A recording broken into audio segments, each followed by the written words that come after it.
Shema everyone, it's JonnyVR here back with another Doctor Who review, and today I'm going to be reviewing Eve of the Daleks, which just finished today on New Year's Day. So I'd like to wish you a very happy New Year. Hope for a good 2022 for you all.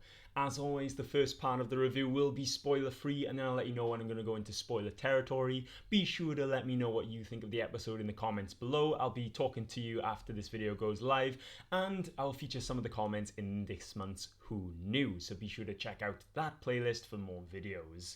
So, Eve of the Daleks. Okay, this one I did feel like was a bit of a slog, right? But mainly because of the dialogue and the conversations that people had in really weird moments.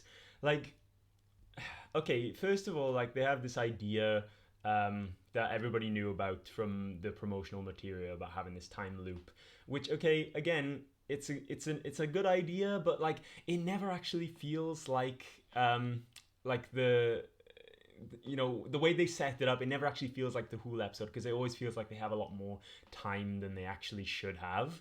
But it's just in these moments, right? In these time loops, they've got like what, a couple of minutes per loop, and then to the characters that they've added to this story, like they just start to just sit down and talk about stuff like, oh, why did you do this? Why did you do that? And it's just like, so much dialogue, and it tries to be funny, but I really don't think it's that funny. Like it's just a lot of cringe jokes like throughout. Yeah, I just and as well, continuing on from Flux, it's as I expected it would be. There's minimal like consequence. There's minimal connection. Like, yes, there's a few things here and there that like are said, but there's not really anything that continues. It's just like it's very standalone in that aspect, and I think that the next two will follow in this footsteps, because if this episode had consequences from the Flux storyline, it would be even more bloated, and I think its pacing and it struggled to deal with its own story in 1 hour. So I feel like it's probably going to be the same in the next few specials. Maybe not in the centenary one, because that's like the final one, but who knows. I just felt like a lot of this episode was just tedious, and like I was checking to see, like, oh my gosh, it's only been 20 minutes of the episode, like, and the like I feel like John Bishop, especially in this first half of the episode, was just like weak, because he doesn't get the service in the script. He just says a few lines here and there, and like you'd think that in amongst the Flux storyline where he gets introduced and lots of things are happening, you'd be like, okay, there's a little bit of a we can cut some slack, because they are in this universal crisis. But then after Flux is over, you think John Bishop joins the TARDIS, and you think, maybe he'll be he'll get a little bit more service in the script. He doesn't really get any. Like, there's one bit towards the end which I did like about him, which I'll have to go into spoilers for that. But like for the first half of the script, definitely he just says a few random things, and I just don't feel like his character was developed at any point, and again, I think that a lot of this plot is figured out very, very quickly. A lot of the plot is very explained, as if you haven't been following it. I just feel like it's wasted minutes, wasted potential that could have been used in a whole number of other ways. For example, like in the beginning, like just before the intro, before the opening titles, it sort of seems like things happen very quickly, people find people very quickly, and it's just, it just feels too quick in those moments. And then for the moments that are supposed to be like time limited, they stop and have really long conversations, and it was a really bit of a slog, and I just couldn't get my head to enjoy it so much through all that. There were some good moments, and most importantly, I was excited because of the next time trailer. So I'm very excited about that. So do stay tuned. I'll go into that in the spoiler section. But there is a new returning villain that I'm very excited about. And if you've been watching Who News, you'll know this. And it's a villain that hasn't featured in the revival since. So I'm very happy about that. So yeah, I'm going to go into spoilers now. Click towards the end to hear my final verdict and score. And this is your spoiler warning. Okay, so again, my main criticism of this episode is that it felt like long, and like, for example, there's so many moments that I just think, not like I wasn't in awe or anything. I was just like, well, there we go, easily solved, or or that was very quick. Like, for example, in the beginning when the doctor finds the dead body of Nick, and she's like, this is a Dalek weapon, and then immediately they find the Dalek, with Sarah, and it's like, where's all that time? They landed somewhere completely different, and it's just like whole minutes compressed into like a second for them to find the Dalek, and yet it's all too predictable. Like, we've had 3 New Year's specials, each one has had the Daleks in it. It's just very predictable, and not only that, but 3 specials in, you have to explain yet again what a Dalek is, like, to the viewers and to the cast, because obviously Dan hasn't seen the Dalek, so he gets explained what a Dalek is. He asks what a Dalek, and they have to explain what a Dalek is to the to Sarah and Nick. So it's just like all like wasted like minutes explaining, that they want to kill everything in the universe that's not them, and it's just a drag in these moments. Like, and when Sarah and Nick are in one of the loops, they're hiding from a Dalek, and then they sit down and they'll be like, well, Nick, why do you come in like every year, like on New Year's Eve, a few minutes before midnight? And then he has to go to this whole explanation, and it just like takes you out of it. I feel like it should have more excitement in the plot than that, and I feel like either tone that down, or don't have a cast that's too, like, it's a small cast, and yet it feels like such a large cast, because there's so much story to tell, like so many conversations to have. I think the irony is that at one moment when they're in the storage unit, Dan asks a question, and literally Sarah says, who is he? Why is he talking? And I'm like, the irony of that is, it's just so funny, because like they don't know each other, and he's just there. That's the thing. He's just there asking questions that that will ultimately be said. And there was a few moments that I think what it should have been like. So one of the moments was when basically Sarah shows her phone, right, and you can see you lose the minute every time. If you were not aware of anything that was said about the episode beforehand, it's very obvious. She looks at your phone, you can see that every time you lose 1 minute. And then all of a sudden the doctor knows about it, and she's like, I felt it. We're losing a minute every time. And I just feel like it's just said like too easily. And the thing is, I think what it should have been like is when Sarah actually says like, we can't let Nick die because he dies at 5:02, and if he dies and it becomes 4 minutes to, then he won't come back, and that is a moment, where I figured like, that's really smart of her. And it also hits home with like just how much is at stake for her, for Nick, if you don't survive your loop, you won't come back. That's what it should be. In the end, dying in the loops doesn't really matter because they all come back anyway. But again, like those kinds of moments, I over-explained, if that makes sense. There was a good moment with John Bishop that he had when he was explaining to Yaz how much he likes the Doctor. A lot of people will be happy with that. The 13 Yasmin love story. So I think it made sense to me that John Bishop's character Dan was the one to notice that, because like he said in the episode, it's like he waited too long. He knows that feeling, and so he recognizes it in her. What I didn't get then was why he went to the doctor and he said, she likes you, and like, maybe you like her, but you don't like her yourself. So, that when he says it to the doctor, I was like, why is he saying that? And they didn't even have a chance to talk about it in the end. But anyway, this moments with John Bishop, when he works it out, or when it makes sense, is I think what it should be.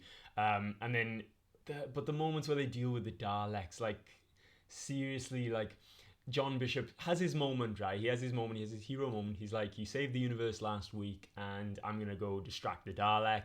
And he picks up a box and he starts treating the Dalek like he's the person in charge. Like, and then you get really dialogue like, Daleks do not store stuff. That was a quote. Daleks do not have managers. That was another quote.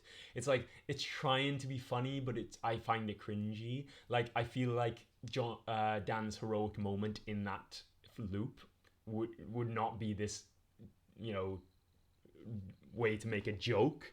But whereas, he does run around the Dalek while the Dalek is trying to shoot him, and I'm like, fair enough, run around, do something, aim for the eye stalk, throw a brick at the eye, or I don't know, whatever, but don't, like, it was all used in comedy that wasn't really that funny in my opinion.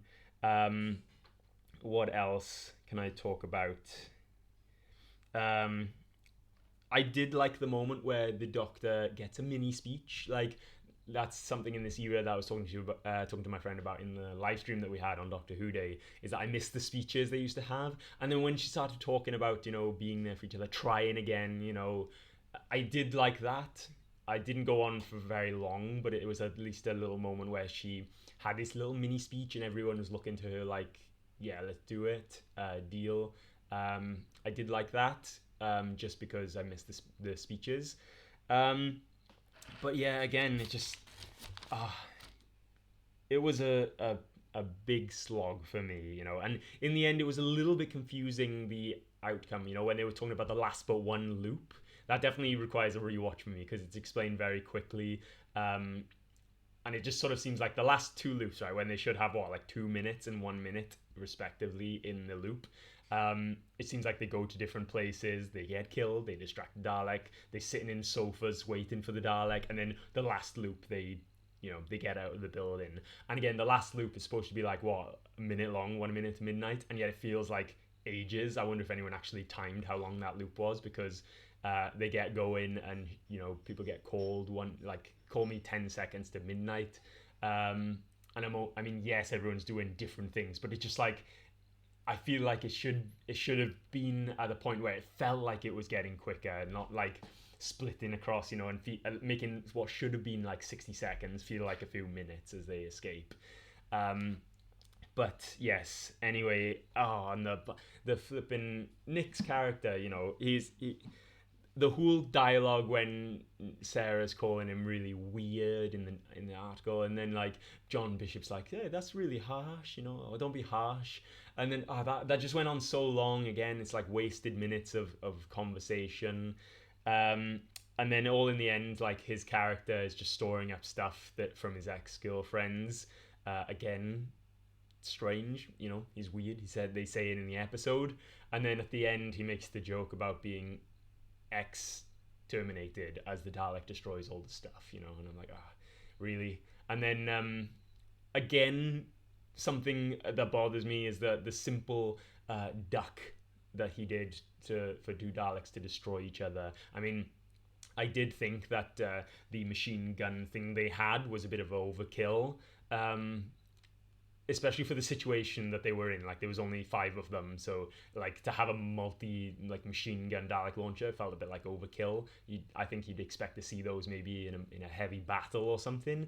But yeah, the fact that he just ducked and they just killed each other, like, it just was like, come on, really. And then he tries to big it up, and it becomes this whole joke that's not really that funny. That's the whole episode for me. And I don't. I just felt like a slog. Again, the TARDIS is now fixed, so apparently that's anyone who thought like, oh, the TARDIS storyline is going to continue throughout the 3 specials, well, apparently it's not, because it was just fixed like that. And this is the thing, the Flux storyline doesn't really continue. In the beginning, they say that the TARDIS is damaged because of the Flux energy, and then John Bishop says, like, a week ago, you saved the universe. The Daleks then want to kill the Doctor for using the Flux to destroy the Daleks, even though that she didn't, and she explains to them again that it was a Centauran strategy, that that the Centaurans wiped them out. And this confuses me, because it's like the whole point of their appearance in this episode is to exterminate the Doctor. It's like not like she's already the enemy of the Daleks. They, just because they think that she did something which she didn't do, now they want to exterminate her even more. And it's just so weak, like I don't feel like there's a need for the Daleks to be there, or at least it's a very weak reason for the Daleks to be there. So again, that's another thing that sort of ties on from the Flux, but doesn't really, again, continue anything. And then, of course, at the end, the TARDIS is fixed. So, job done. Flux energy, TARDIS is reset. Nothing more to do about that. Lastly, before I go into the verdict, finally, the next time, the one that everyone will be excited about, is that the Sea Devils are returning.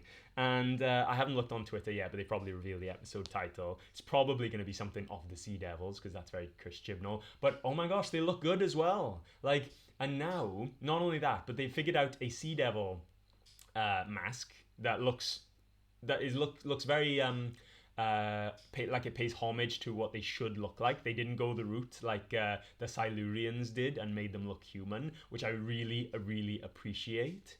So I think it looks like a fantastic design. I'm really looking forward to that, because I said in Who News, I was like, these are the creatures that I most want to come back. So I'm glad that we're going to have that. Hope it's a good episode. It's co-written by somebody else, not Chris Chibnall, not just Chris Chibnall. So hopefully it will be a good episode. That's definitely one to tune into. But we'll have to wait and see when it comes out. Again, I haven't checked social media yet, so maybe they've already revealed it. But again, let me know what you think down below of the design of the Sea Devils. I think they look great, and I'm looking forward to this pirate ship adventure.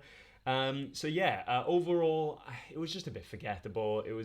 They didn't really reach its full potential. The concept that they had planned, it was full, stuffed to the brim of moments that maybe were meant to be funny, but I didn't find them funny that much. I just felt they were cringy.